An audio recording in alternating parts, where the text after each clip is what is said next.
Perfecto. Bueno, bien. Buenas tardes. Dejemos por ahora, está bien. Esta es nuestra segunda sesión de los talleres de escritura. Hola, ¿cómo va? Bien. Gracias. ¿Qué les pasa? Sí. La siguiente. La vez pasada vimos cómo empezar a escribir textos académicos. Y bueno, en general la escritura de textos académicos, que espera, que requisitos tienen, y también hablamos del título, abstract, palabras clave y la estructura general de los textos académicos para las revistas académicas.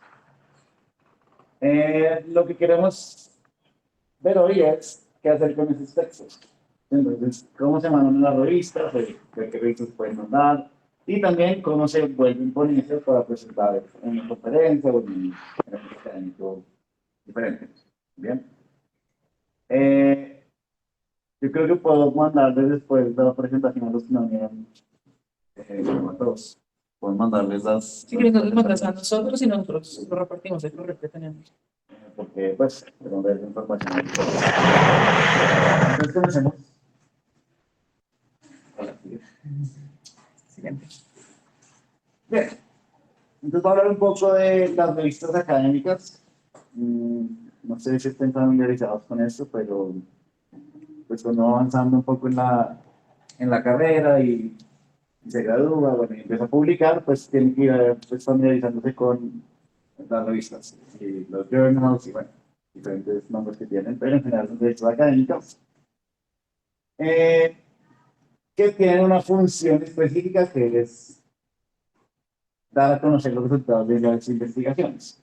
Sí, en filosofía, pues eso puede tener diferentes formas de verlo. En ciencias sí es muy claro que uno hace pues como experimentos y publica los resultados.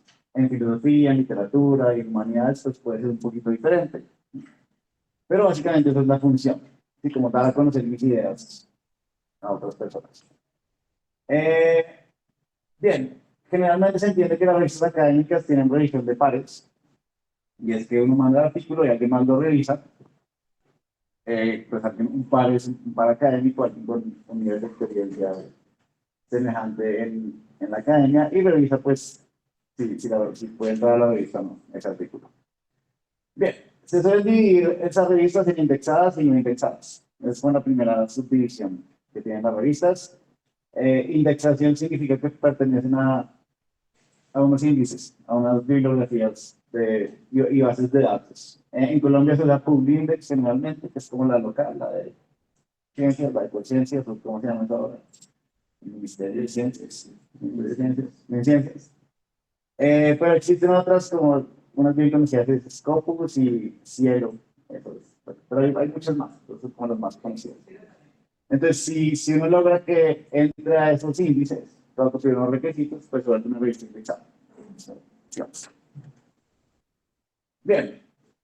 En esas revistas indexadas, y hay otras páginas que también hacen pues, esa labor, hay diferentes rankings de qué revistas son mejores que otras.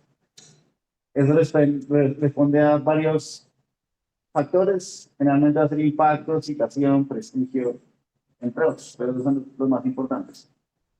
Y generalmente pues los mismos índices pues tienen sus rankings, pero hay otros que hacen rankings aparte, como meta rankings. Simago es como de los más conocidos. Y ahí, pues según qué tanto se cita un artículo, en otros artículos, se cita en otros libros, pues los ponen, van rankeando los journals, las revistas. Y lo que más se usa generalmente son estas calificaciones de cuartiles, ¿cierto? Q1, Q2, Q3, Q4. Simplemente significa pues que está en el cuartil, en 25% mejor, 25% segundo, 25% tercero y el último 25% tercer cuarto. Y esas calificaciones pues solo van a ser para revistas que están indexadas. Si no están indexadas, pues no tienen esa calificación.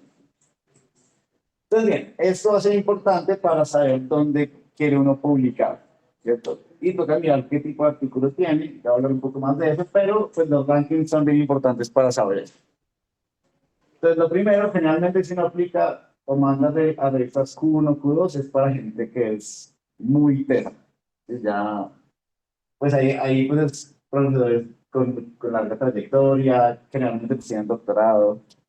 Yo, digamos, sí, los profesores de ustedes, pues, digamos, los de la facultad, pues realmente intentan publicar por acá o por acá. ¿Cierto? Uno, dos, tres. Pero publicar en público es difícil, entonces ya gente muy profesional, digamos, en el tema. Pero por acá, digamos, pues Q3, digamos, uno pues maestría, pues ya un poco, incluso antes puede mirar si publica. Y Q4, pues es para la gente que está más iniciando. Y se entiende que cuando pues son revistas que no tienen indexación, pues es para estudiantes. Sí, más que nada, aunque no significa que un profesor no pueda participar ahí. Y tampoco significa pues que un estudiante no pueda mandar acá. ¿Sí? Entonces, esto es como una guía más o menos para uno saber cómo en qué nivel está para mandar a publicar. Pero, por ejemplo, esto, lo que hablamos la vez pasada es que ustedes presentan una tesis o presentan un trabajo de un seminario que quedó muy bien, pues pueden hablar con un profesor para presentarlo de pronto en Q4, sí, dependiendo, el profesor les puede decir más o menos en dónde puede encajar según la calidad, ¿sí? Pues, ¿qué pasa? Obviamente un artículo Q1, pues para una revista Q1, Q2, pues tiene una investigación de mucho tiempo. Si un profesor no lo escribe ahí mismo, sino pues que ya investigando eso 2 años o quién sabe cuánto. Y pues por eso pues son más difíciles de publicar allá arriba. Eh, Bien, ¿alguna pregunta sobre esto? Digamos que por ahora pues no creo que les preocupe tanto eso, pero les va a preocupar. Totalmente. Es decir, si apenas uno entra a maestría, uno ya dice, uy, tengo que empezar a publicar, entonces uno tiene que como empezar a publicar revistas indexadas. Pero es posible, por ejemplo, si ustedes hacen una muy buena tesis o pues trabajo de grado o de pregrado, pues pueden pensar en sacar algo para publicarlo pues, de pronto. Si está bueno y si su director dice que está bueno, pueden mirar si se publica por ahí. Igual, pues se puede publicar en revistas sin indexación y tampoco es que sea malo, sino es como que es muy bueno y pues hay gente que revisa y eso pues cuenta como publicaciones igual, ya, en la hoja de vida. Tengo una pregunta. Por ejemplo, si publicaste un artículo en una revista no indexada, quieres estudiarlo y sigues trabajando en ese tema y después quieres publicarlo en una revista 4, ¿se puede hacer? Mandar un artículo o una nueva versión de esto? Sí, yo hice casos que sí. Depende de la revista. Generalmente la revista es muy top, apenas uno lo manda, ya pierde como los derechos de publicar en otros lados.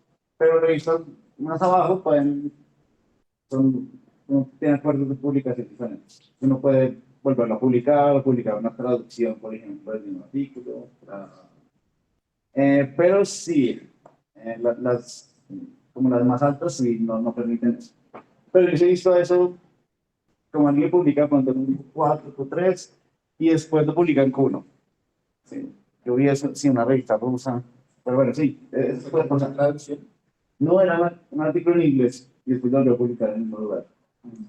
También eso pasa con libros. Eso depende como los acuerdos del autor. Entonces, uno puede tener un capítulo en un libro y publicar una revista si hay acuerdos para eso, si lo permiten. Sí. No, gracias. Perfecto. Digamos. Bien. Listo, ahora vamos a hablar de los parámetros de las revistas. Esto va a pasar para todas las revistas. Cada revista va a tener parámetros diferentes, pero pues, generalmente Humanidades tiene como unos parámetros muy similares, Ciencias Naturales tiene unos parámetros muy similares. En general hay 3 tipos de artículos. Obviamente esto puede variar muchísimo pues, según uno interprete los diferentes tipos de artículos, pero lo más normal pues, son artículos de investigación. ¿Sí? Yo investigo y publico un artículo de 15 a 30 páginas. ¿Sí? Entonces yo digo, no, en la dialéctica en Hegel, listo, es un artículo. Eh, Hay otros que son artículos de revisión. Esto puede ser algo, por ejemplo, más fácil que uno puede publicar, igual que las reseñas de libros. Y esto hay artículos, hay journals que son muy buenos y que publican reseñas de libros, artículos de revisión. Eh, entonces, artículos de revisión es como un estado del arte, como uno mira varios, digamos que mi tema es, no sé, la República de Platón, ¿cierto? Entonces yo miro como los 10 últimos artículos sobre la República de Platón y algo como un resumen y una reseña como de cómo está ese tema en este momento. Y eso sería como un artículo de revisión. Yo no estoy proponiendo como nada nuevo, sino estoy haciendo como un resumen de qué artículos hay en este momento sobre el tema. ¿Mm? Y lo otro son reseñas de libro. Esto también es bastante, digamos, fácil. Uno simplemente lee el libro y pues, hace una reseña. Hay diferentes tipos de reseña, pero generalmente es una reseña crítica.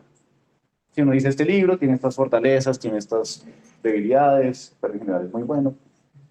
Y la mayoría de las revistas publican por lo menos estos dos, investigación y reseñas.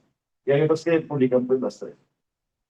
Pero eso puede ser una buena idea para entrar a una revista buena. Sí, eso cuenta como una publicación.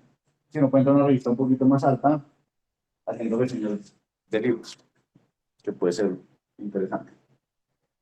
Bien, y lo otro, por tema del artículo que uno está tratando. Entonces, generalmente hay revistas como de filosofía general. ¿Sí? Por ejemplo, sí, generalmente las de la universidad son así.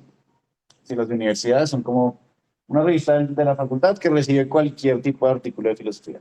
Sí, de cualquier tema, o mucho más grande. Hay otras que son revistas de áreas particulares. Entonces hay una revista puede ser por temas, no sé, de epistemología, ¿sí? O de filosofía de la ciencia, como revistas específicas. Yo sé me sé las de Antigua porque pues yo es lo que leo, lo que publico, entonces no sé, hay Phronesis, hay Oxford Studies in Ancient Philosophy, hay como varias en Antigua que solo publican filosofía antigua. Entonces si uno tiene algo muy específico, pues lo puede mandar a la revista de su tema en particular. Y también hay revistas de otras disciplinas, creo que esto lo hablamos la vez pasada, que publican artículos del área de uno. Entonces, por ejemplo, esa Phoenix es una revista de classics, que es como historia antigua, pero ahí uno puede mandar cosas de filosofía antigua. Lo mismo si uno está, no sé, o sea, algo de políticas, la República de Platón, pues puede mandarlo algo de filosofía política, ¿sí? O algo de ciencias políticas o de estudios de política. Bien, digamos. ¿Puedo agregar algo? Sí, Sobre esto, yo no sé bien cómo funcionan las revistas de filosofía, pero hay muchas revistas de humanidades, muchos de los índices como que dividen en cuartiles. A veces lo que hacen es que dividen las revistas como en áreas. Entonces, digamos, hay muchas revistas de humanidades que están divididas en cuartiles según como trabajos de lingüística, sociología, literatura, etcétera. Entonces, en una es Q4, en otra es Q2, en otra es Q3. sí, Eso ocurre más en las humanidades por lo que suelen ser un poco más interdisciplinarias, sí, sí, tengo sí. entendido, pero también es algo como para revisar, que es chévere, como no, para ver los cuartiles y los rankings. Sí, sí, eso pasa, por ejemplo, en esa Phoenix, en la que mostré. Generalmente puede tener historia, classics y arqueología o algo así. Puede tener como varios áreas y tener diferentes rankings según el área. Sí, eso puede pasar también. Eh, bien, lo último de parámetros. Esta es la extensión que se suele esperar, toca mirar en cada revista. Eh, pero generalmente son entre 4.000 y 12.000 palabras. ¿Cierto? Son más o menos de 5 a 45 páginas. Eh, pero generalmente están como cerca de los 8.000 palabras. Se espera como 15 páginas, digamos, no sé, más o menos, dependiendo pues, de los parámetros. Hay algunos revisores que no tienen límite y aceptan lo que sea. Desde artículos muy pequeños hasta muy grandes, pero uno tiene que pensar como que un artículo tiene 8.000 palabras. Sí, como más o menos, pensar en eso. Bueno, las reglas de citación y edición son propias. Esto no sé si alguien lo haya hecho, pero generalmente no le dicen presente el artículo y si pasa, tiene que adaptarlo al formato de la revista. Pero hay otras que no le piden que esté ajustado al formato de la revista desde antes. Y son parámetros que pueden ser totalmente diferentes a los parámetros de citación de APA, de Chicago, de Sistema Latino. Son únicos de la revista. Entonces, eso a veces puede ser cansón, pero pues hay que hacerlo. Y bueno, generalmente piden un abstract entre 100 y 500 palabras. Pero generalmente son muchos, son chiquitos, son entre 100, por ahí 150 el abstract. Bien, creo que hasta acá tenemos de las revistas. ¿Qué preguntas tienen sobre revistas académicas o journals. Si alguien que está como por virtual tiene una pregunta, puede escribirla por el chat y yo estoy pendiente, ¿listo? Porque creo que no nos podemos escuchar. Bien. Bueno, igual para responder una pregunta importante es como, ¿por qué me importa esto? Así como que, ¿de qué me sirve saber todo esto? Bien, la idea es que es muy importante ir publicando desde antes. Por ejemplo, a mí me pasó eso, que yo no, si no me demoré harto en publicar. Pero si uno, cuando está en el pregrado, digamos, ya empezando, pues, terminando, pues voy a publicar en revistas de estudiantes y ir como mirando cómo funciona ese mundo. También así se mueve mucho la discusión. Por ejemplo, uno publica algo y alguien puede después en la tradición publicar algo en contra de lo que uno dijo. Y digamos que así se puede mover un poquito, pues, la investigación. Y también puede ser muy útil para uno. Si yo estoy estudiando la República y escribo un artículo sobre la República, puede que un profesor o alguien me responda y me diga, ay, vea, debería mirar este libro o este otro artículo, o se equivocó en este argumento. Bueno, uno puede recibir como mucha retroalimentación muy útil escribiendo, así de un poquito de miedo, como de que me van a juzgar o que... Pero pues eso es muy útil al principio. Y no pasa nada, no pasa nada. Si uno a veces escribe artículos que pues después se arrepiente y pues ya, están ahí para siempre. No pasa nada. No.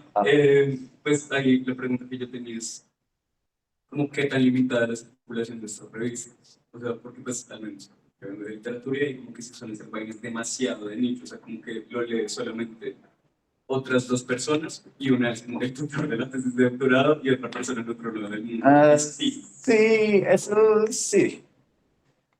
Probablemente si lo lee la familia, pues la mamá. Y...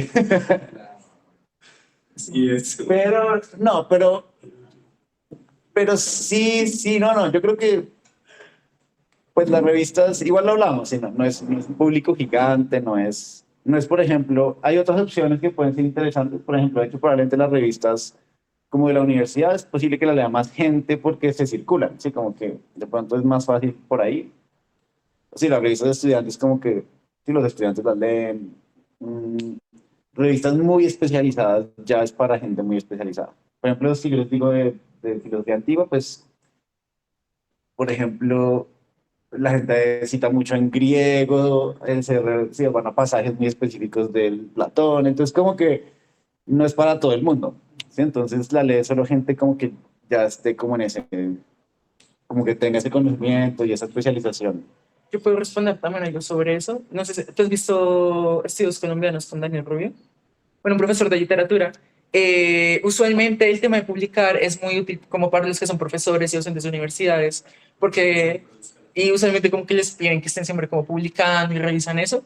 Sin embargo, independientemente de donde publiques, todo eso es hoja de vida y suele pasar como en el mundo de los estudiantes, que hay como eventos, congresos y cosas que siempre te piden hoja de vida y que justamente para ese tipo de congresos es útil tener, ¿cierto? Entonces, si tú, por ejemplo, hay una convocatoria, para noviembre creo que hubo una convocatoria para un congreso de fenomenología y hermenéutica, organizado por la UDA, por la Nacional de los Andes, creo, por como tres universidades, que aparte como de abstract y de ponencia, te piden también currículum vitae, o sea, hoja de vida, para ese tipo de convocatorias, por ejemplo, que son como de otras universidades, que son como un mix estudiantil, mix de profesores, es muy útil tener en la hoja de vida como publicación, así sea de revistas estudiantiles, revistas no indexadas, porque eso es como espacio de hoja de vida. Y si luego con esa hoja de vida logras exponer como en un evento universitario mix profesores, eso es más hoja de vida. Si luego tienes hoja de vida estudiantil y de profesores, como, etcétera, etcétera, es como muy capitalista, pero igual, como que sé que tiene utilidad, al menos para los estudiantes, ese tipo de publicaciones, al menos en esos lugares. Sí, y de hecho no solo en eso, por ejemplo, para entrar a maestrías y doctorados, yo a veces hago pues entrevistas para entrar a cada maestrías y doctorados y eso es uno de los ítems que se miran. Es decir, no es que sea absolutamente necesario, pero si tiene varias publicaciones, ya ha participado en conferencias, componencias y todo eso, pues uno dice, ah, uno es alguien activo académicamente. Sí, eso pues da un bonus porque pues ya en maestría y en doctorado pues se asume que va a ser más trabajo de investigación, sí, como más de academia.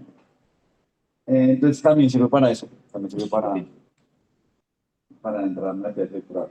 Y uno como estudiante, pues tal vez el programa, pero uno como estudiante, digamos, el programa, ¿cómo hace para acercarse a esas revistas? No tiene que ser como las más especializadas, pero digamos, yo no conozco revistas como más serias de filosofía que no sean como las universitarias de estudiantes. Entonces, ¿cómo llegamos a esos niveles? Uno, ¿cómo puede cómo mandar su ponencia?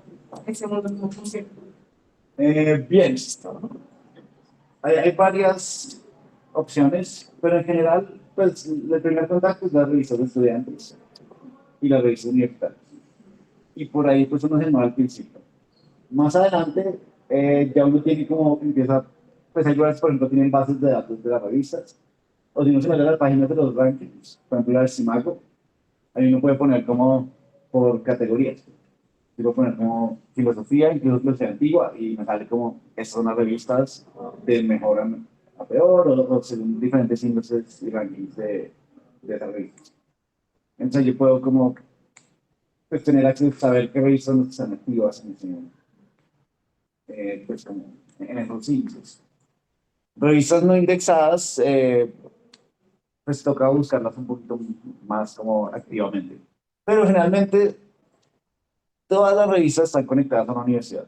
Es decir, no, que hay algunas que no, pero generalmente todas están conectadas a una universidad, porque son revistas académicas. Entonces, las que yo les digo, por ejemplo, esa de Phoenix creo que es de Toronto, de Canadá. Phronesis, bueno, esa yo creo que es de alguna universidad de Países Bajos. Y generalmente los editores todos son profesores de universidad. Entonces, siempre van a estar conectadas. Uno sabe de las revistas por de qué universidad. Y sí, muchas veces tienen nombre, por ejemplo, la de Oxford Studies in Ancient Philosophy, pues la de Oxford. Entonces, sí, sí, van a estar siempre ligadas a la universidad. No sé si... Sí. Lo preguntabas, ¿no? Eh, bien, ¿alguna otra pregunta? Pero bueno, muy importante empezar a publicar donde sea, no importa. Ahí se manda un artículo. También hay revistas como periódicos donde uno puede publicar cosas medio filosóficas, como revistas estudiantiles, y eso también es interesante. Sí, como que la gente lo lea a uno y ahí sean los amigos y la mamá, no importa. Como para no hacer el ejercicio. Sí, yo hice eso, me acuerdo, sí, publiqué una cosa que ahora me da mucha vergüenza, pero no importa, no importa. Porque también se entiende, pues sí que no todos los artículos van a ser geniales, sino que es como para compartir ideas. Bien, ¿alguna otra cosa sobre revistas? Revistas, indexación, todo eso. Y por ahora no va a ser tan necesario, pero sí bueno que sepan como, pues, que es bueno publicar y es muy útil. Es decir, uno, si por ejemplo en las entrevistas, en el doctorado, por ejemplo, sí va a ser importante tener algo de publicaciones. Así como se asume que uno ya debe tener algo de experiencia, así sea en cualquier lado. Así como no tienen que ser las revistas más grandes, pero algo de investigación. Bien. Entonces, llegamos a la otra parte que puede ser más interesante en este momento, que es las ponencias, ¿cierto? Eh, entonces, en este momento y en el mundo pues, de la academia, pues de pronto va a ser más común eso, como participar en una conferencia y mucho más divertido, ¿cierto? Es mucho más chévere irse de paseo a México porque hay una conferencia en Guadalajara, ¿cierto? Que uno sentarse a escribir y mandarlo a una revista. Eh, y hay un montón de eventos, uno no se entera mucho, pero si uno está pendiente, por ejemplo, los correos de la universidad, hay un montón de eventos de conferencias, solo que uno generalmente no se fija tanto, pero hay muchos eventos de académicos que son conferencias y son interesantes sí, para mandar ponencias. Y bien, las ponencias tienen algo también muy bueno y es que son conversaciones mucho más inmediatas. Si uno hace su ponencia, su conferencia y ahí mismo recibe retroalimentación. Y ahí mismo hay un espacio de preguntas, la gente comenta, la gente le dice que está bien, que está mal, uno puede responder. Entonces es mucho más interesante. Cuando uno escribe un artículo, ya el artículo pues no se va a poder cambiar tanto y pues uno probablemente no reciba pues tanta retroalimentación como en una conferencia, pues que está el espacio justo para eso. Entonces ustedes ahorita van a tener mucho más esta oportunidad de presentarlos como proyectos y artículos en conferencias como de ponencia. Entonces, bien, de lo que quiero hablar hoy es cómo modificar los textos, digamos, un texto para presentarlo en una ponencia. Ok, ¿cuál es la diferencia entre un artículo y cómo hago para volverlo una ponencia? Entonces, bien, pues lo único que hay que pensar es que vamos a decir esto en voz alta, ¿cierto? Que yo voy a leer esto en voz alta y eso es muy diferente. Eh, Obviamente uno puede leer un artículo. A veces yo he tenido artículos pues que no le tengo que modificar tanto, o por lo menos hay partes que se pueden leer así, pero son textos muy complejos, no sé, pónganse uno a leer, no sé, la fenomenología del espíritu o la crítica de la razón pura, al leerla en voz alta, gente, pues sería demasiado aburrido, ¿cierto? Sería demasiado aburrido porque son textos que están hechos para leer y no para escuchar. Entonces, eso pasa con los artículos también. A veces uno cuando escribe artículos, pues, o trabajos, pues son mucho más especializados y está bien leerlos, pero cuando los va a leer en voz alta, pues no funciona tan bien. Entonces, ¿qué hay que hacer? Generalmente hay que pensar que va a ser un texto menos formal, mucho menos formal. Y va a ser más como contarle a alguien, a un amigo, pues lo que uno está estudiando, ¿sí? Lo que está presentando. Lo primero que yo haría es hacer dos versiones. Una última serían tres versiones. Si uno ya tiene una versión escrita, digamos que es un trabajo de una clase que tiene 10 páginas. Eh, entonces, en muchas conferencias uno le piden un texto para entregar. Y lo que yo hago es tener un texto para entregar y otro texto para leer. Sí, es mejor que sean diferentes. Van a tener variaciones. Bien, ¿qué más se pone en ese texto? Entonces hay que poner todas las indicaciones cuando uno lo está leyendo. ¿Sí? Entonces, los saludos, las cosas formales, sí, como buenas tardes, porque si no, no se le olvida. ¿Sí? Entonces, poner eso. Uno puede poner como algo introductorio mucho más casual, como, no, esto fue un trabajo que hice con el profesor Solarte en esta clase, nos gustó este tema y nos metimos por acá. Eso es mucho más, eso es algo que uno no pone en un artículo, sino que lo puede decir, pero puede poner la indicación en el texto. Voy a decir esto antes, voy a decir esto antes.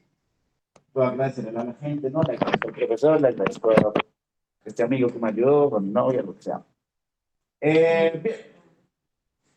Hay otras cosas, solo en referencias, tienen que ser diferentes en el texto. Entonces uno tiene que decir, por ejemplo, aurocitas, y no, uno no puede hacer como citas enteras. Sí, no voy a decir como Foucault, no sé, las palabras y las cosas, 1900, no sé cuándo habrá escrito eso, bueno. Y página 25, eso no se dice. Sí, generalmente uno cita de una, Foucault dice esto, y lo cita de otra. Porque es más como si no se les estuviera contando a un amigo. Si llama amigo no va a decir la cita exacta porque me pega, qué aburrido. Sino que simplemente cito y en el texto que le entrego a los de la conferencia, pues ahí sí pongo la cita exacta. Pero acá uno necesita, pues uno puede hacer referencia a la obra y debe hacerlo, pero no tiene que hacer como todo lo que se hace en los otros textos. Bien, uno puede tener también muchas aclaraciones ahí mismo, ¿cierto? Uno puede hacer muchas aclaraciones que no haría en otros lugares, que no haría en un texto escrito como tal. Bien, lo otro que hay que hacer, muy importante, es revisar el tiempo límite. Generalmente le dicen 20 minutos, es lo más común.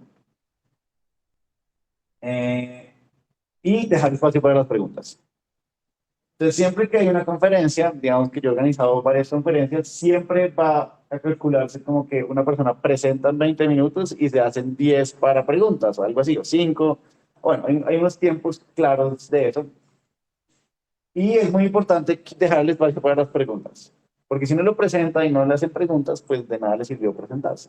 Pues de pronto le sirvió para que la gente escuchara, pero lo importante de las conferencias pues, es que haya gente experta en ese tema, de pronto profesores, gente que ha hecho el doctorado en ese tema, que le puede decir como, ah, es un tema bueno, revises este otro autor, revises estos argumentos. Bueno, eso es lo importante de las conferencias, es que uno conoce gente muy buena, pues, que le pueden ayudar a su investigación. Y eso me pasó mucho cuando hice mi doctorado. Lo hice en el Reino Unido y a veces iban profesores de, no sé, de filosofía antigua que eran los que yo leía todo el tiempo. Y entonces yo presenté una cosa de Heráclito y este profesor me la destruyó, pero fue muy bueno. Fue bueno porque sí, como que me ayudó a mejorar el proyecto, ¿cierto? Entonces eso va a pasar acá también. Probablemente ustedes se presenten en otra universidad y el profesor les va a decir, pues no necesariamente los va a destruir, pero les puede dar muy buena retroalimentación. Así como, mire este tema, mire este otro libro. Bueno. Y eso es lo más importante como de esas ponencias.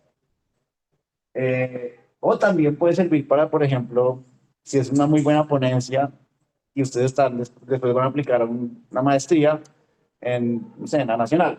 Entonces un profesor vio esa ponencia y ustedes pueden decir, ay, me gusta ese tema, hablemos, y después puede ser supervisor de su tesis de maestría, ¿cierto? Si uno puede conocer gente para ir creando como vínculos académicos, más que nada acá, en conferencias, ¿cierto? Si yo escribo un artículo, pues no es tan probable que pase eso. Pero si me presento en una conferencia, sí es posible que conozca a un profesor o a gente que está en ese tema y que me ayude para después conectarme con esa persona para otros trabajos o carreras. Bien, me figura ramos, pero bueno. Bien, lo de las palabras. Uno lo puede mirar rápido en internet, pero uno dice como palabras, ¿cuánto me demoro leyendo esto? Y más o menos, entre 100 uno puede leer entre 100 y 200 palabras por minuto, entonces uno calcula más o menos 150, dependiendo de la velocidad en la que uno hable. Más o menos 3.000 palabras son 20 minutos. 3.000 palabras son como 6 páginas, dependiendo de, pues, de las características, ¿cierto? Y el tamaño de la letra y todo eso. Pero lo mejor que hay que hacer es leerlo antes. Entonces, leerlo antes para saber uno cuánto se demora. Es fácil. Bien, las ponencias realmente son mucho más pequeñas que los artículos. Si uno tiene un artículo, un trabajo, bueno, un artículo en general, la ponencia va a ser mucho más corta. Entonces, generalmente cuando uno lo edita va a tocar cortar cosas más que eso más. Va a tocar cortar. Y ahí pues toca revisar muy bien que quede como un argumento importante, si no tiene como información adicional o muchas citas, pues puede ir cortando por ahí.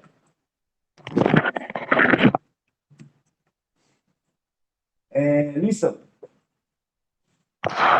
Pero bueno.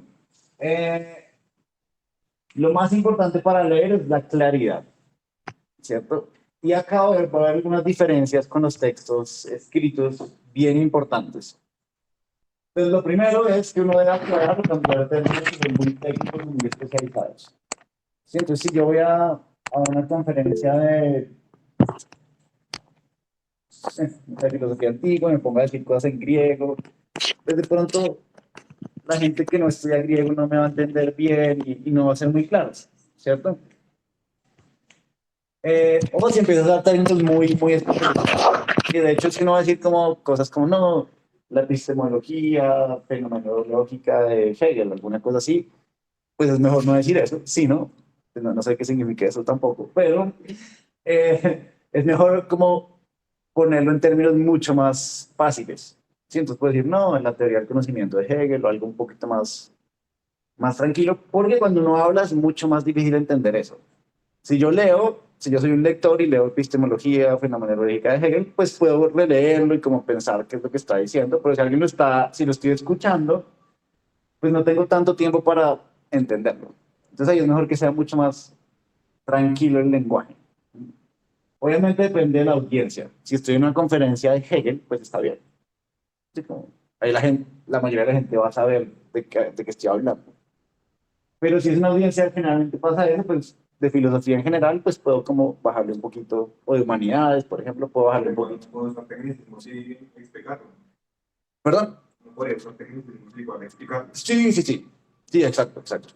Pero, exacto, lo importante es como que sea claro. Entonces, pues, puse aclarar o cambiar, como si voy a usar eso, pues digo, no, por la epistemología entiendo esto, está bien. Sí. Pero pues eso lo hablamos también la vez pasada, en la escritura pasa también eso. Que muchas veces me dije, para hablar de filosofía yo tengo que usar todo el tiempo términos difíciles. Y yo no lo recomiendo tampoco en la escritura, pero en la escritura es más fácil, porque si alguien no conoce el término, puede meterse rápido a Google y mirar qué es, así como que si yo estoy leyendo un texto, pues tengo tiempo para entender los párrafos, ¿sí? O las palabras que no conozca. Si en cambio estoy en una conferencia, pues no. Entonces mejor que sea entendible de una vez. Listo. Eso sería algo importante para hacer, como revisar eso, como palabras extrañas, por ejemplo, palabras en otros idiomas, todo eso puede hacer que sea más difícil la comprensión cuando es una ponencia. Bien, quitar todas las notas al pie, insertar o insertarlas en el texto. Y ahí lo mejor cuando uno está leyendo, pues es si uno poder seguir el texto sin tener que detenerse tanto. Entonces, si pongo notas al pie, queda muy raro cuando uno lo habla. Sí, porque uno para y dice, vale, esto nota al pie, y es un tema diferente, o puede ser una explicación que de pronto no es necesaria. Si es necesaria, uno las inserta en el texto en un paréntesis, o las inserta en el texto de manera que fluya, así que sea más fluido el texto. Eh, es importante eso, ¿no? Leer, pues si generalmente si uno se presenta, pues uno va a estar un poco nervioso, no es, entre más claro esté y más fácil esté leer, pues lo ayuda a uno también en la presentación. Entonces, bien, las notas al pie hay que quitarlas o insertarlas en el texto. Lo más importante es eso, ¿no? Que se entienda bien el argumento principal. Si la gente va a salir de la conferencia pensando, el argumento principal es este. Él está argumentando que Platón en la República no quería echar a los poetas, sino que quería que se esforzaran más, no sé, alguna cosa. Listo, si la gente entiende eso es lo importante. ¿Sí? Pero la gente no se va a recordar cómo específicamente, no, la frase en griego que significa esto, o el término especializado, o el ejemplo particular, sino lo importante es que se entienda cuál es el argumento general. ¿Sí? Eso es lo más importante. Y lo mismo, lo otro, referencias menos precisas y que fluyan más con la lectura. ¿Sí? Entonces acá uno no espera que haya tantas citas, porque puede ser cansón, como dice Foucault, como dice Platón, sino que las citas que uno escoja, pues que sean muy útiles, muy evidentes, como en el contexto, como esta cita toca hacerla acá. Esta es una la presentación de Viviana de la lección inaugural, de lección inaugural, casi. Sí. Que en otras universidades se dice en latín, no sé por qué, pero. Sí, ese es un muy buen ejemplo. Y como que para mí ella fue muy clara y, por ejemplo, las citas que hacía eran como muy precisas, como y Safo decía en este poema esto. O sea, y ahí, perfecto, así como que no había que, ella no se puso a citar, por ejemplo, mucho más que, por ejemplo, que Platón y Safo. Y ya. No decía como, no, este otro autor lo interpreta de esta manera, sino que, no, ella se centró en eso y en que se entendiera como su argumento general. Entonces, eso es un ejemplo muy bueno. Así como de, cuando uno lee algo, pues cita las cosas que necesita específicamente. En un texto, uno generalmente cita mucho más referencias. O sea, yo puedo decir, no, es que Christopher Rowe entiende Platón de esta manera y este otro lo entiende de otra. Eso pues uno puede hacerlo, pero solo como los que son esenciales. Pero uno en la escritura sí puede hacer el lujo de citar muchos autores y en la nota al pie poner, no, estos son todos los autores que lo han entendido de esta manera. Cuando uno habla, pues no es tan chévere que pase eso, sino que se entienda como el argumento que uno quiere presentar. Entonces, referencias menos precisas y que fluyan más con la lectura. Listo. Lo otro, hay que practicar en voz alta en frente de alguien. Lo mismo que lo que hablamos la vez pasada, siempre que termino de escribir mi trabajo, lo vuelvo a leer para encontrar los errores. Eh, y bueno, sí, siendo profesor es muy claro quién, porque hay errores muy bobos. como de errores de ortografía muy bobos, que Word corrige, no, ni siquiera es como palabras que de pronto se confunden o algo. Eh, lo mismo va a pasar, como que si uno lo tiene escrito muy bien, pero no lo ha leído en voz alta nunca, se va a equivocar en cosas, ¿sí? Más que nada eso, por ejemplo, palabras difíciles, entonces hay palabras, no sé, largas, que uno no dice mucho y cuando las va a decir como que se enreda. Eso uno lo va identificando. Entonces uno le dice a su mamá o a su amigo o lo que sea, ven, te voy a leer esto porque no tengo más, nadie más que me escuche. O se graba, pues digamos, si está solo en su casa. Perdón, te voy a parar un momento. Tenemos Sí. que pasarnos del link, así como en la vez pasada. Ah, dale, dale. Así que para las personas que estén virtual, creo que ya se pasaron. Voy a pasar yo desde aquí también. ¿Listo? Sí. Bien, Gustavo. Bien. Hay que leer eso en voz alta, por lo menos un par de veces. Entonces, identifico cosas, por ejemplo, hay esas palabras en otro idioma que uno nunca piensa, pero cuando uno las ha pronunciado, se me las ha dicho. Entonces, por ahí alguna palabra en Nietzsche, en alemán, que uno puso ahí para algo, y la va a pronunciar y no sabe cómo se pronuncia. Entonces, si uno ya lo hizo antes, pues, no sé, lo busca en Google y ya sabemos cómo se pronuncia. Ahí así. O nombres de autores Raros. Extranjero. Tiene nombres conocidos. Bien. Lo otro que uno se da cuenta cuando lee en voz alta es, por ejemplo, frases muy largas o lugares donde uno tiene que tomar aire. Entonces, eso pasa mucho pues, cuando uno escribe, uno puede dejar párrafos larguísimos, con comas, punto y coma. Y cuando uno lo lee, uno está como que no puede, que tiene que parar por ahí y queda pues, no suena tan bien porque le tocó parar en un lugar que no está bueno parar. Entonces uno puede modificar un poquito eso, así como, uy, esa frase está muy larga, voy a cortarla acá y repito esto acá. Y lo otro más importante, pues es que puedo medir el tiempo y ajustar la velocidad. Entonces, y alguien que no lo escuche le va a poder decir eso, como, uy, está leyendo muy rápido. Eso pasa mucho, pues, porque uno va a estar un poco nervioso, pues, o mucho, o un poco, no importa. Pero, pues, uno empieza a leer y empieza a leer rapidísimo. ¿Sí? Y la gente no lo entiende. Entonces, si alguien lo escucha a uno antes, pues uno más o menos ya tiene una idea de cómo va a leer. Sí, cómo va a leer más rápido, más fácil. Eso es muy claro porque si alguien estudia música acá o ha tocado música. ¿Sí? Eso pasa muchísimo, no sé, me ha pasado a mí, que uno practica pues, con la banda, con el grupo, y como que tiene más o menos bien el tempo y va a tocar el vivo y ¡pum! Toca todo. Y toca todo porque la gente está como pues más ansiosa, más nerviosa. Es lo mismo que pasa cuando leemos alta. Sí que uno dice, yo voy a leer a esta velocidad, pero como está más nervioso, pues pum, empieza a leer mucho más rápido. Pues que sirve practicar. Uno ya practica y más o menos tiene como claro pues esa velocidad cuando se llama reversa. Porque ya nos falta mucho. Bien. Va a haber una diferencia en lo que hablamos la vez pasada del título y máster. Aquí, bueno, lo que yo decía la vez pasada, a lo mejor hacerlos, tener ya lista la presentación y hacerlo después. Porque uno ya sabe pues, qué es lo que va a exponer. En realidad, pues eso nunca pasa. Si a uno le dicen, no, va a haber una conferencia, y yo dice, uy, yo voy a hablar sobre Platón, listo. Pero no sabe todavía, no tiene el artículo listo. Sí, o tiene un artículo, pero no lo ha pasado a ponencia, bueno, por eso pasa mucho. Bien, yo les dije la vez pasada que cuando uno escribe artículos o capítulos en libros, y eso es lo mejor, es pensar en motores de búsqueda. Que si uno trabaja en la República de Platón, ponga la República de Platón. Para que alguien buscando la República de Platón, pues se encuentre con el artículo de uno. Si uno pone como las musas y Homer y Hesiodo, pues la gente no lo va a encontrar. O si no pone una cita por ahí o algo muy inspirado. Igual es bueno que sea inspirado, pero que tenga como unos nombres específicos para que los motores de búsqueda lo agarren. Eso es como importante. En las conferencias no tanto. En las conferencias es más importante que sean llamativos y creativos los títulos. Porque si uno está mirando, ay, va a venir a esta conferencia y veo los títulos, yo digo, uy, será chévere. ¿Sí? Ahí yo digo como, ese título me llama la atención, sí, suena interesante, entonces es mejor que sea llamativo y no que diga República de Platón, pasaje 125B. Sí, eso no está tan llamativo en las conferencias.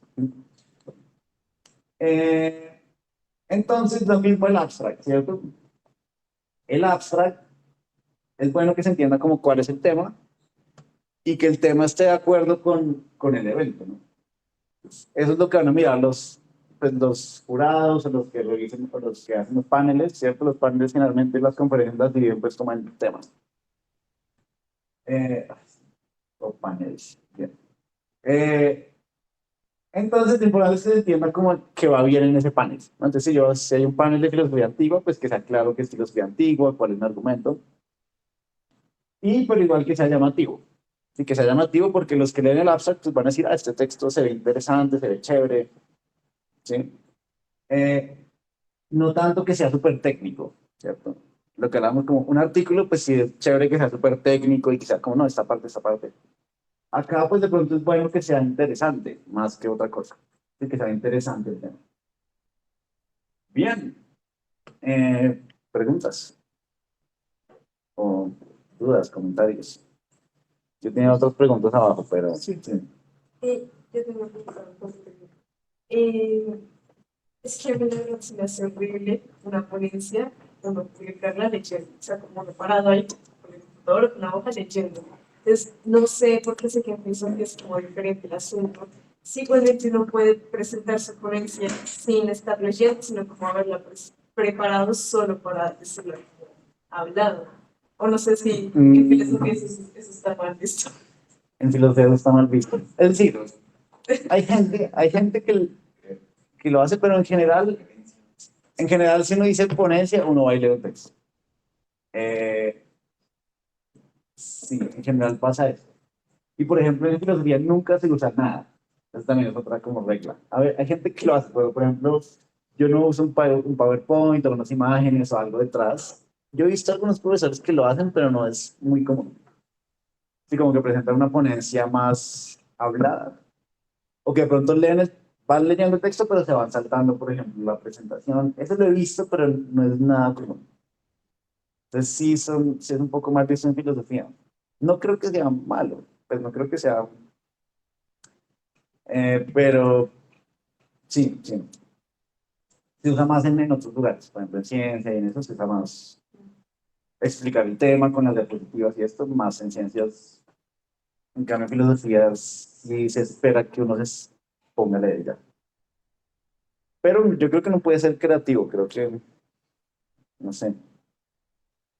También pasa que se espera mucho lo del texto porque también muchas veces se publican como los resultados. Entonces, si alguien pues, no tiene el texto, o de hecho piden el texto para que uno va a leer, para que la gente lo tenga y para publicarlo.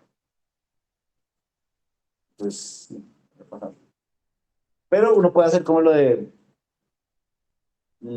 tener el texto y salirse, no leerlo literal así como, sino leer una parte, explicar y seguir leyendo. Eso también se puede hacer, como un punto intermedio.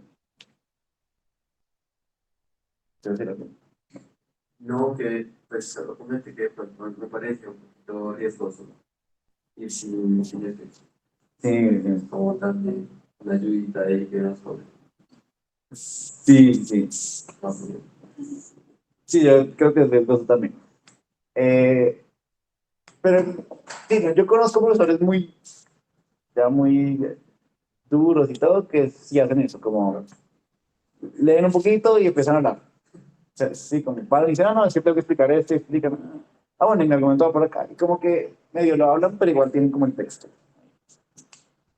Bien, ¿qué más? Yo sé, yo. Hablan sobre eso, que pues sí, pues porque es un poco total el texto, aunque pues sí, muchas veces no ahorita en bancas, pero junio, fue la conferencia de filosofía continental y comparada con los y a mitad de los profesores empezaron a traer pues, sus diapositivas y compartían después los textos y era pues como digamos, una opinión de la prensa y de los textos que vean muchos eran muy largos, precisamente ellos sabían que se iban a pasarse de leer productos privados. Mm. Pero obviamente se nota que siente que tiene la experiencia y todo de hacer un libro y saltar y decir a las preguntas, por ejemplo, las que más se quedaban expuestos en cierta forma, como de manejo de esa experiencia sobre el texto.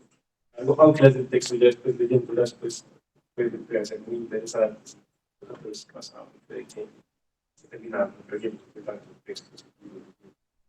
Ok, sí. Como que se puede, yo creo que se puede dar un espacio como de combinar cosas para hacer, yo tomar esos riesgos como de qué puntos se puede hacer para bueno, pues, claro, yo creo que puedo sentar acá y hablar de pues, una cosa preparada frente a otra, pero obviamente sí sirve como también tener un poco de libertad de moverse un poco y saltarse cosas para darse cuenta y no estar bien, quedan 2 minutos muy faltan de yo quedo, creo que se pueden combinar las cosas para Sí, tomar el sí, tiempo, sí. pero Sí, lo que les decía, como, en general, pues es como lo tradicional, pero yo sí conozco gente que lo hacen. Eh, Cuando uno está nervioso es mejor tener el texto ahí firme. Uno va a estar nervioso, no importa qué pase. Pero es bueno como tener el texto firme, pero exacto, generalmente son profesores que ya pues, tienen más cancha y como que se pueden salir del formato y empezar a hablar de otras cosas, porque ya, ya tienen como un dominio del tema. Entonces se puede hacer también. Es como una regla absoluta que no. Pero igual todos tienen el texto. Es sí, decir, sí, todo tiene se asume que, para el Congreso hay que se asume que hay que presentar el texto, pase lo que pase. también porque después entre ellos se pueden hablar y la que me interesa mucho su tema de su texto. Sí, sí, sí. Yo, no, Entonces, sí, lo mejor es prepararlo así firme. Eh, y uno, pues, que ahí va mirando también cómo puede ir saliéndose por ejemplo, en lo que yo les puse, uno puede poner como anotaciones de, ay, aquí puedo explicar esto.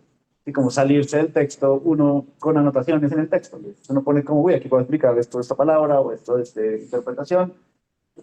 Y ya, y uno puede decir como, ay, aquí voy a explicar esto y para de leer. Y eso está bien. Y también, pues sí, muestra que uno tiene como un poquito más de manejo de ese tema. Bien, ¿qué más preguntas? Yo tenía unos, pero creo que no estaban tan fáciles de responder. Pues de las que mandaron los participantes. Una pregunta, en los 20 minutos que normalmente se dan, incluye las preguntas o es un respuesta. No, generalmente son 20 minutos, o le dicen 20 minutos máximo, y se da un espacio de preguntas de 5 o 10 minutos, dependiendo pues de la organización. En muchas conferencias generalmente hay una cosa que se llama, siempre me toca decirlo en inglés, perdón, se llama keynote speaker, pero en español no sé cómo se diga, pero es como un conferencista principal. ¿Sí? Entonces traen al duro en Hegel y él es el conferencista principal y antes hay unas conferencias como de otras personas o de estudiantes. Entonces realmente el conferencista principal pues es una conferencia de 40 minutos y 20 de preguntas.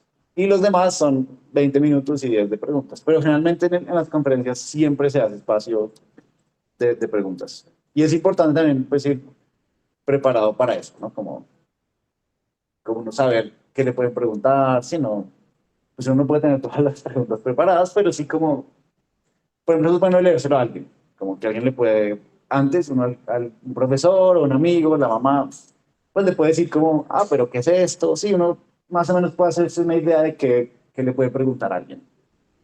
Entonces, es una buena idea. Bien, voy a revisar estas preguntas. Bueno, herramientas para participar en actividades académicas, yo creo que por ahora es mirar el correo. Ya, como le llegan en el correo de la universidad 1 millón de actividades. Eh, sí, eso es pues como en este momento, sí. Después hay como bases de datos de conferencias o de eventos o de journals y revistas y todo esto, pero creo que ahorita es como es la mejor opción, ¿no? Sí. Pues, si conocen a gente de otras universidades, que conozcan en sus universidades qué eventos están haciendo, que los reciban a uno, también es bueno. Ujú. Como que yo me entero mucho, como por gente que conozco como en los Andes o en Tadeo y así, que siempre son como, ay, van a hacer como tal congreso, como tal conferencia, y están recibiendo textos de otras universidades, solo que eso no nos suele llegar. Ah, sí, sí. Sí, generalmente las universidades pues están en contacto entre ellas, entonces las facultades se mandan esos eventos, pero sí es bueno tener como alguien que esté en la universidad y le pueda dar como información también. ¿Cómo publicar resultados de investigación? Bueno, no sé, lo que dije. Bueno, esa era más como la primera, de pronto, la primera conferencia, taller. Sí. Pero bueno, digamos que cómo publicar, pues estas son las opciones, ¿no? Como todas las revistas y las conferencias. Eh, bueno, no, esta pregunta pues creo que ya era, eso era como lo que esperaban como aprender en el taller, entonces. Yo quisiera hacer una pregunta, aunque podríamos sacarle otra sesión si hace falta, pero por lo menos un tip que tú des para hacer preguntas concisas a los ponentes y que sean pertinentes y no un larguero que se lleve por delante todo el tiempo que tiene para Ok. responder. Porque siento que eso pasa mucho, como que la gente no anota bullet points en algún lado como para tener claro lo que va a decir y simplemente es como, bueno, me van a pasar al micrófono y lo que salga, o sea, sí, Bueno, es un buen tip, de hecho, hay un buen tip para cuando le preguntan a uno. Y es, anote de una, tengan listo, anoten la pregunta porque hay gente que, pues, pregunta, por ejemplo, 3 preguntas en una. Entonces dice, no, mi primera pregunta es esta, la segunda es esta, y mientras uno está ahí como nervioso, como que le digo a esto. Si una nota, ya pues más o menos puede responder una y una. Eh, o decirle, me puede repetir la última parte, bueno, porque hay gente que pasa ahí, sí, hace una pregunta de un párrafo de 1000 cosas y uno no sabe. Eh, bueno, voy a responder primero desde cuando uno le preguntan. También es muy bueno decir como, no, no sé, ni idea. Como, como ¿qué me recomiendas? Sí, como, no, ya miraste el capítulo 5 de no sé qué. No, no he mirado, por favor, ayúdame. Sí, eso está muy bien. Porque a veces, muchas veces, uno como por decir como que sabe, de pronto termina enredándose mucho peor. Y para preguntar, es que eso depende mucho del ambiente. Porque, bueno, yo estudié afuera, pero en Colombia cuando yo presenté cosas sí sentía que la gente a veces tiraba como a corchar, como, sí, como que uno presentaba algo y era como, ah, pero no, no has leído ese artículo y esto está muy mal, y uno era como, uy, no, terrible, y era como uno sufría mucho, y no era tan constructivo, sino a veces era como, como gente como para, no sé, demostrar que sabe más que uno, cosas así, bueno. Entonces yo lo que recomendaría pues es preguntar pues como conscientemente cosas que uno no entendió o como más como en el espíritu de ayudar a la persona o de aclarar uno cosas de la presentación. Eh, o también sugerirle como lecturas o sugerir como cosas que de pronto no hayan mencionado en la presentación. Pues en ese sentido yo sí diría como muy puntual pensar en eso. No preguntar cómo es que tengo que preguntar algo para ver qué hay. Y hay gente que pregunta como uno habla de Platón y le preguntan, no, pero es que Nietzsche dice esto y uno no, pues, yo no sé nada de Nietzsche. Siempre como- Entonces como si ir muy al punto, así como ser muy concreto en eso. Algo que se me ocurre de pronto, muy idea, es que algo que yo he hecho es que a veces también me da pena preguntar incluso en la conferencia. Y yo he escrito la pregunta antes de, o sea, digamos que la persona no ha terminado de hacer la ponencia. Y yo escribo mi pregunta y luego ya la leo y entonces mi pregunta es más precisa, y aprovecho y me conecto. Sí, sí, lo mejor es tener con qué escribir siempre, como tenerlo a la mano. También he visto que sirve uno tener los datos de interés en el sitio, algo que va a generar durante el momento de lo que se presenta, todo para ver cómo técnicas, preguntar ese argumento, porque yo estoy preguntando por la cosa más específica y pequeña, no entiendo bien cómo se conecta, pero si ves cómo se conecta bien con la estructura de lo que se está presentando, puedes preguntar para y facilitar también la pregunta a la persona, ¿no? Sobre tu punto general, que es este, otra cosa. En cambio, como sobre esta cosa muy pequeña que inicia, me quedo sonando esto, pero no permitir acá en la conexión como con el resto del grupo, puede que la pregunta termine siendo muy pertinente o termine como que necesitando más aclaración, pero si te pega a la misma ponencia, al mismo argumento general de la ponencia, pues, Sí, sí, también es una buena idea. ¿Cómo estamos?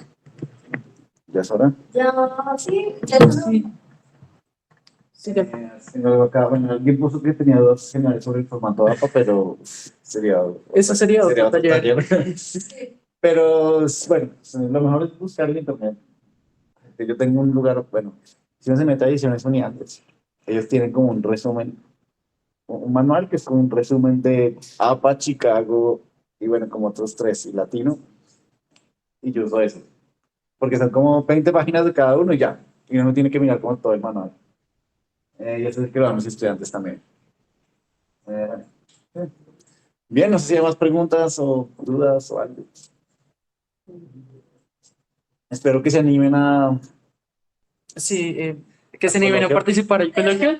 Y no solamente a participar al coloquio, sino también enviar a nuestras convocatorias de publicación.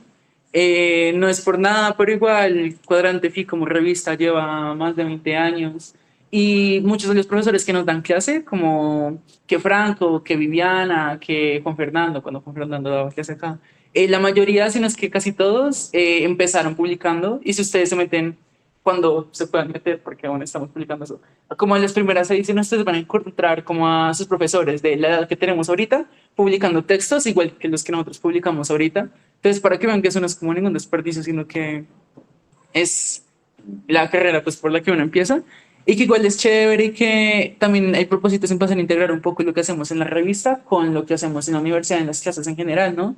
Está chévere si en las clases revisan temas que encuentran en la revista sobre los temas de la clase para ver qué han discutido, también como para ser críticos, es decir, este artículo está horrible, ¿por qué será que está horrible? Y como ir pensando, ¿no? Así que pues anímense a escribir y preguntar y si tienen dudas nos escriben y si algo podemos en el futuro hacer más de estas sesiones para que empecemos a escribir, a publicar, porque todo el mundo me dice que hay un problema en los estudiantes que es que no publican y como hemos visto eso es grave porque pues si no publicamos desde ya, ¿qué vamos a hacer? Entonces, eso suena un poco dramático, no quiero ser dramático, pero sí, gracias por venir.